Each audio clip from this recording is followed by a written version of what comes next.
మన వల్ల అయ్యే పని ఏమి కాదు. ఇప్పుడు ఏమైంది? ఇప్పుడు దేవుడు మాట లేదు దావీదులో.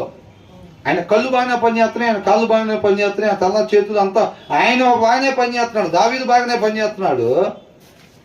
దావీదు చేయగలిగేది ఏంటంట? దేవుడు లేకపోతే ఒక మనిషి ఎట్లా చేస్తాడో అలాగే దావీదు కూడా చేశాడు. ఏందో ఏం కాదు, చేయగలిగిన ఆయన లేడంతే ఆయనతో పాటు. అవునా?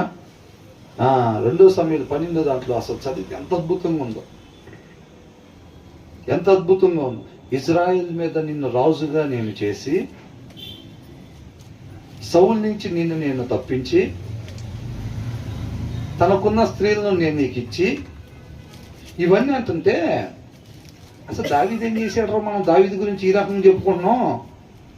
ఇజ్రాయెల్ మీద రాజు ఈయన కాదు అయింది, ఈయన దేవుడు కూర్చోబెట్టాను అంటున్నాడు అక్కడ. సౌలు నుంచి బలినాక ఏ గృహంలో దాక్కోవాలి, ఏ కొండ వైపు నుంచి వెళ్ళాలి, బలినాగ్గా సౌలు దగ్గర, సౌలు రాజు కాబట్టి పెద్ద సైన్యం ఉంటుంది, ఉండిద్దా లేదా? అంత సైన్యానికి ఈయన తప్పించుకున్నాడంటే మామూలు తెలియగలవాడు కాదు అసలు దావీదు అని అనుకోవటానికి. ఏ గృహంలో దాక్కోవాలి, ఎలా ఉండాలి, సౌలు అట్టు వచ్చినప్పుడు నేను వెనకాల ఉంటాం, ఆయన చెంగు కట్ చేసుకుని వెళ్ళి అక్కడి నుంచి ఇదంతా దావీదు చేశాడా? ఏమంటున్నాడు? సౌలు నుంచి నిన్ను నేను తప్పించాను అంటున్నాడు.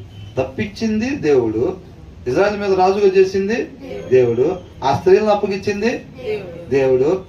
ఇవి చాలవని నువ్వు అనుకున్నట్టయితే గనక నేను నీకు ఇంకా ఇచ్చుండేవాడిని అన్నాడు.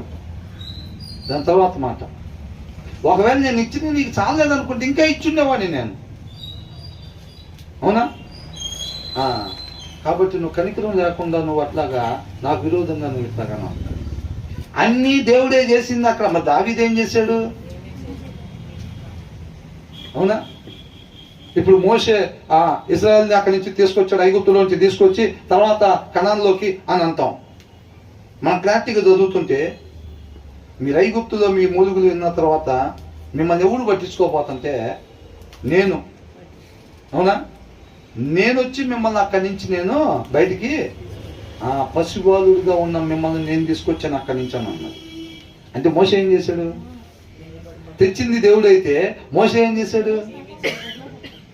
అసలు ఎంత చక్కగా రాసి పెట్టేదో చూడండి. నేను కాదా పోయి వాక్యం చెబుతుంది అక్కడ. ఎవరైనా నష్టం పొందుకున్నారంటే నేను పోయిన తర్వాతేగా. బ్రదర్, ఇప్పుడు నేను చర్చికి పెట్టకముందు ఆ సెంటర్లో ఎంతమంది ఉన్నారు అసలు? నేను చర్చి పెట్టిన తర్వాతేగా అని అనుకున్నాం అనుకోండి. ఇప్పుడు నేనైనా బ్రదర్ అయినా అట్లా అనుకున్నాం అనుకోండి, ఏమైంది? ఎంత స్పష్టంగా రాసి పెట్టారు. నెబుకద్నెజరుని పిలిచి అప్పగిచ్చింది ఎవరు? దేవుడు అప్పగిచ్చాడు. నెబుకద్నెజరు